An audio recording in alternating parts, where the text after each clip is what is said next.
Hello, in this video we'll show you what could be one of the causes if you have a problem with the battery current saving relay on your Opel Corsa E.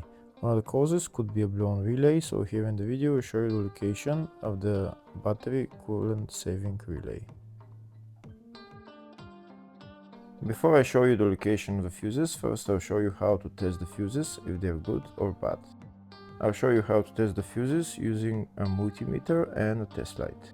First I'll show you how to test the fuses with the test light. For this purpose we need to turn the ignition on. This is the test light that I'm using. We need to attach the cable of the test light to battery negative or somewhere on chassis ground.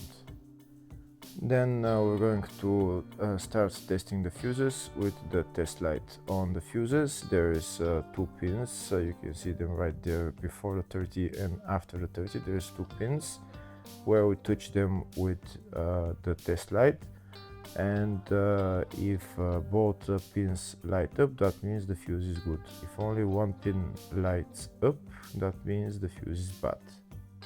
Sometimes none of the pins light up, that means that there is no power going to that fuse. Next I'll show you how to test the fuses with a multimeter. This is what the fuse looks like. You can see that contact in the middle that is connecting to the two pins. This is the contact that shows if the fuse is good or bad. If the contact is burnt, that means the fuse is bad. If it's not, if it's connected, that means it's good. When we test the fuses, we should measure resistance with the multimeter. So when we turn the multimeter on, we should turn it to 20k ohms. When measuring the fuses, the resistance should be very close to zero. We'll start now testing each fuse. First we'll touch both cables together of the multimeter just to see if it measures resistance. You can see there is no resistance in the cables, but it measures 0 ohms. Now we'll start measuring the first fuse, and we'll see what will show. It's showing 0 ohms, so that means this fuse is good. Next to test the second fuse, it's showing 0 ohms, so that means that fuse is good. Now we'll test the third fuse. Third fuse is also showing 0 ohms, so that means that fuse is also good.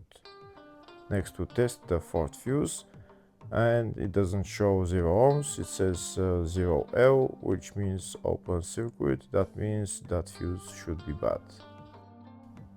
Now we'll see what the condition of the fuse is visually.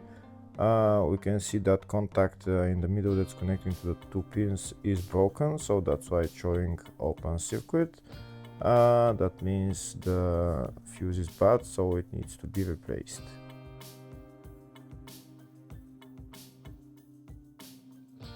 Next I'll show you the location for the fuse boxes on this Opel Corsa E. There is one main fuse box in the engine bay and one in the fascia. First I'll show you the location of the fuse box in the engine bay. It's located behind this plastic cover. That's the fuse box right there. There is also another fuse box, engine bay 2, which is on top of the battery, just on the left. And next I'll show you the location of the fuse box in the fascia. It's just behind this cover. We need to pull out this cover, and that's the fuse box in there.